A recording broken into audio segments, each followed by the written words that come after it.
that is certainly done, and it's done perhaps to maintain the T for teen rating on the box, which certainly helped the game's sales at the time. But it's also done in order to make sure that people remember this is a comic book series. This is not Desert Storm. It's okay for things to not be super, super serious. We can infer the damage that's being implied. We don't necessarily need to see it on screen.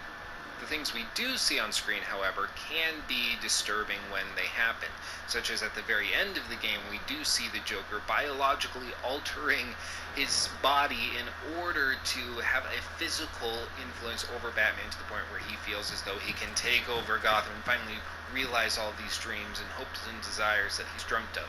It's such an extreme alteration that his bones are literally poking out of his skin. This is what we call a compound fracture. It's not fun to look at, and understandably, once the game ends and we see the Joker on the other side of this Titan enhancement, shall we say, we see him horribly sick and going through a very painful remission. And of course, the setup to Batman Arkham City is that the Joker is still poisoned and healing and coming down from the effects of that injection that he took.